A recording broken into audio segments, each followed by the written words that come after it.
Shalom, selamat pagi jemaat yang terkasih di dalam nama Tuhan Yesus Kristus. Sebelum kita memulai segala aktivitas kita membutuhkan pertolongan Tuhan untuk menuntun perjalanan hidup kita pada hari ini. Tapi terlebih dahulu mari kita berdoa. Terima kasih Tuhan atas seluruh kebaikan-Mu yang tetap Engkau berikan dalam kehidupan kami di sepanjang hari.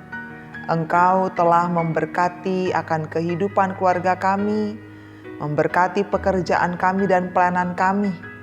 Dan sungguh kami bersyukur karena Engkau setia memberikan hal yang baik, yang indah bagi kami. Tuhan, sebelum kami menjalani segala aktivitas kami sepanjang hari ini, kami memohon petunjuk atau tuntunan dari-Mu melalui firman Tuhan yang akan kami baca dan renungkan sebentar lagi. Biarlah Roh Kudus menerangi akan hati dan pikiran kami, supaya kami bisa mengerti dan menerimanya. Dalam nama Yesus kami memohon kepadamu. Amin. Jemaat terkasih dalam nama Tuhan Yesus Kristus, firman Tuhan yang akan kita renungkan pada hari ini, yaitu hari Kamis tanggal 30 September tahun 2021, terambil dari Roma 8 ayat 28. Roma 8 ayat 28 demikian bunyinya. Kita tahu sekarang bahwa Allah turut bekerja dalam segala sesuatu untuk mendatangkan kebaikan bagi mereka yang mengasihi Dia, yaitu bagi mereka yang terpanggil sesuai dengan rencana Allah. Sekali lagi, kita tahu sekarang bahwa Allah turut bekerja dalam segala sesuatu untuk mendatangkan kebaikan bagi mereka yang mengasihi Dia, yaitu bagi mereka yang terpanggil sesuai dengan rencana Allah. Demikian firman Tuhan. Kita pasti pernah mendengar suatu istilah, don't judge a book by its cover. Jangan menilai atau menarik kesimpulan tentang seseorang atau sesuatu hanya dari tampilan luarnya saja. Termasuk juga dengan Tuhan. Loh, kok bisa? Karena manusia sering menilai apa yang dikehendaki Tuhan, apa yang direncanakan Tuhan itu dengan tidak baik. Atau manusia sering salah menilai akan pribadi Tuhan. Seolah Tuhan adalah penyebab dari kesulitan, kesakitan, atau penderitaan yang dialami. Seolah Tuhan tidak pernah mengerti dan memberi yang terbaik dari yang kita inginkan. Jemaat terkasih, tentu sebagai anak Tuhan kita bukanlah orang-orang yang mudah untuk putus asa, bersungut-sungut, dan mempersalahkan Tuhan. Kita juga bukan orang yang mudah menuduh Tuhan melakukan yang kurang pantas kepada kita, bukan? Mengapa? Karena kita tahu dalam tindakannya Tuhan selalu memberikan yang terbaik kepada kita. Dan hal itu tidaklah selalu seperti yang kita inginkan atau seperti yang ada dalam pikiran kita. Kita perlu belajar untuk memahami tentang cara kerja Tuhan. Mengapa kita harus tahu bagaimana cara kerja Tuhan itu? Karena renungan ini menjelaskan bahwa dalam segala situasi, dalam segala kondisi, Allah turut bekerja untuk mendatangkan kebaikan bagi orang yang mengasihi akan Dia. Artinya bahwa Allah tidak pernah lepas tangan, sebab Dia selalu bisa mengkondisikan segala sesuatu dalam rangka memberikan hal-hal kebaikan kepada kita. Lalu bagaimana cara kerja Allah untuk menyiapkan yang terbaik bagi kita sesuai dengan firman Tuhan yang selalu kita renungkan setiap saat? Yang pertama adalah Hasil terbaik berasal dari proses yang tidak secara instan. Sekali lagi, hasil terbaik berasal dari proses yang tidak secara instan. Dan ini adalah cara kerja Allah di mana Allah tidak mau memakai jalan pintas. Dalam hal menyiapkan yang terbaik bagi kita, Tuhan tidak pernah memakai jalan pintas atau cara yang instan seperti yang manusia sering kehendaki. Kadangkala kita dibawa ke padang gurun yang kering ataupun yang tandus. Tapi sayangnya banyak kita maunya itu serba instan. Padahal Tuhan tidak menginginkan itu. Ingatkah kita dengan kisah bangsa Israel yang selalu bersungut-sungut setelah Tuhan membebaskan mereka dari tanah Mesir, dari perbudakan Mesir, dan membawa mereka ke tanah perjanjian? Allah tidak menuntun mereka ke tanah Kanaan melalui jalan negeri orang Filistin. Walaupun jalan ini yang paling dekat, tapi Allah membawa mereka ke padang gurun, berputar-putar melalui jalan padang gurun yang begitu tandus dan melewati banyak kesulitan ataupun hambatan selama 40 tahun. Mengapa Tuhan melakukan itu? Karena Tuhan melihat bangsa ini mudah terombang-ambing, mudah bersungut-sungut dan menyesal dengan keputusan mereka apabila mereka berada dalam kesulitan, dalam masalah ataupun peperangan. Dan mereka selalu menuntut, lebih baik kami mati di tanah Mesir, di sana kami hidup enak sekalipun kami menjadi budak. Pun ingatkah kita dengan kisah Yusuf, di mana sejak masih muda Yusuf bermimpi bahwa dia akan menjadi seorang pemimpin yang disegani.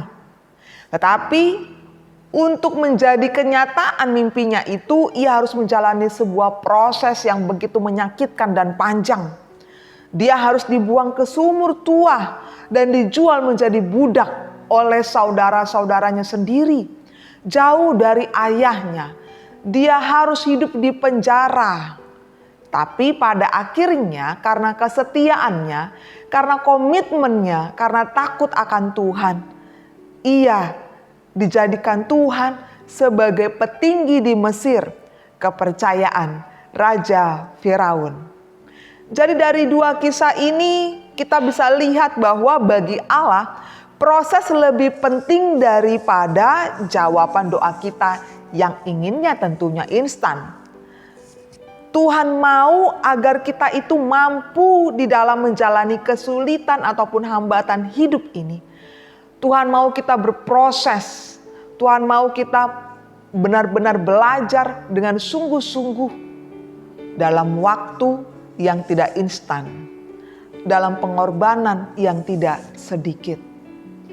Yang kedua, potensi diri yang berkembang, di mana Allah mau memberdayakan potensi yang ada pada kita. Jemaat terkasih, karunia atau talenta Tuhan berikan kepada kita, kepada setiap kita masing-masing. Dan tentu saja karunia atau talenta yang ada pada kita itu harus kita kembangkan, harus kita pakai dengan baik. Artinya bahwa Tuhan tidak mau menyiapkan yang terbaik kepada orang-orang yang malas, yang hanya bermimpi bahwa dia akan menjadi sukses, menjadi kaya, menjadi cerdas, menjadi berkembang, menjadi luar biasa. Tapi dia tidak mau mengerjakan dengan sungguh-sungguh, mengerjakan dengan terbaik untuk masa depan yang penuh harapan. Jika kita hanya tidur, hanya bermalas-malasan, hanya bersantai-santai, hanya bersenang-senang di rumah, tanpa ada usaha, tanpa ada pengorbanan, maka talenta ataupun karunia yang ada pada kita itu akan terbuang dengan percuma. Kita harus memberdayakan potensi dan talenta yang ada pada kita. Tuhan yang akan menyempurnakan. Itulah cara Allah bekerja dalam hidup kita.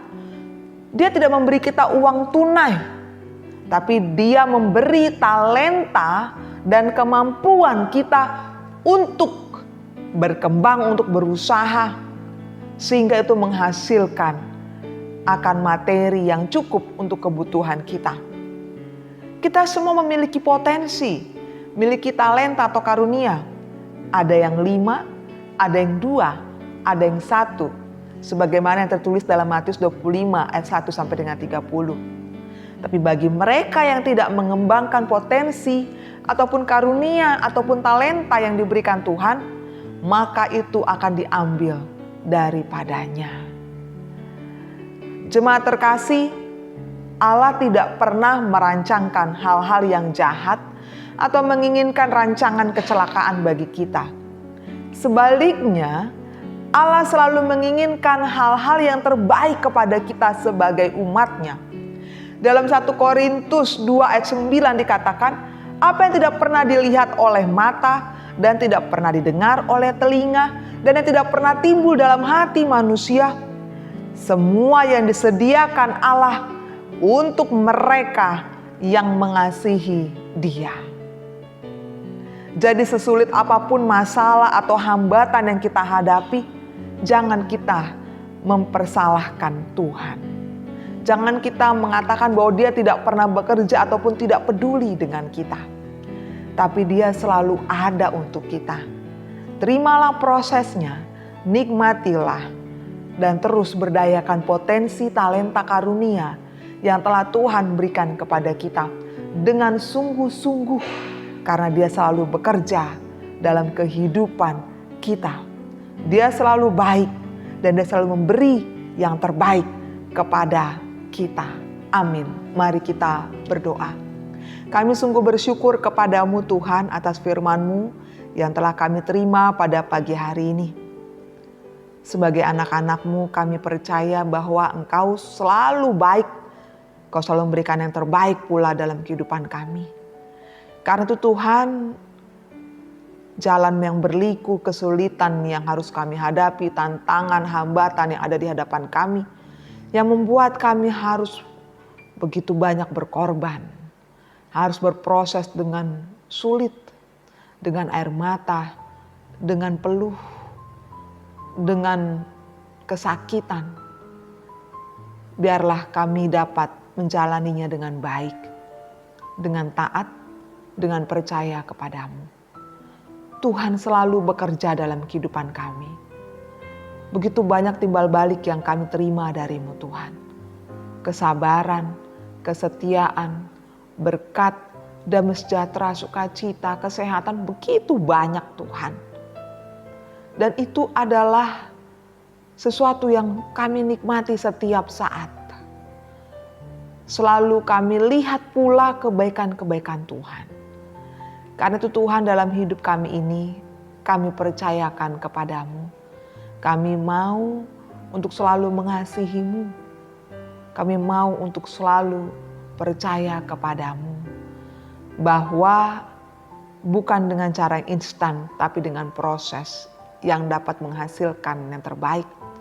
Dan mengembangkan talenta atau kemampuan yang Tuhan berikan kepada kami.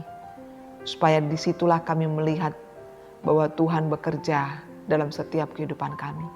Untuk keluarga kami, dimanapun mereka berada, pimpinlah mereka Tuhan. Jagailah mereka, jauhkanlah mereka daripada segala yang jahat. Dan lindungilah mereka, berikanlah mereka kesehatan, sukacita dan damai sejahtera dari-Mu Tuhan. Untuk segala pelayanan yang kami lakukan di tengah masyarakat, dalam gereja-Mu, ataupun dalam keluarga kami, biarlah Engkau menambahkan iman kepada kami, menambahkan juga hikmat kebijaksanaan kepada kami, supaya kami bisa dengan sungguh-sungguh melayani Tuhan. Terima kasih Tuhan, terpujilah nama-Mu yang kudus. Dalam nama Yesus kami sungguh bersyukur dan memohon kepadamu. Amin. Kasih karunia dari Tuhan Yesus Kristus dan anugerah dari Allah Bapa dan persekutuan dari Roh Kudus kiranya menyertai kamu sekalian. Amin. Kiranya kita senantiasa merasakan bahwa Tuhan turut bekerja dalam segala kehidupan kita yang terbaik bagi kita. Amin. Tuhan memberkati. Salam sehat.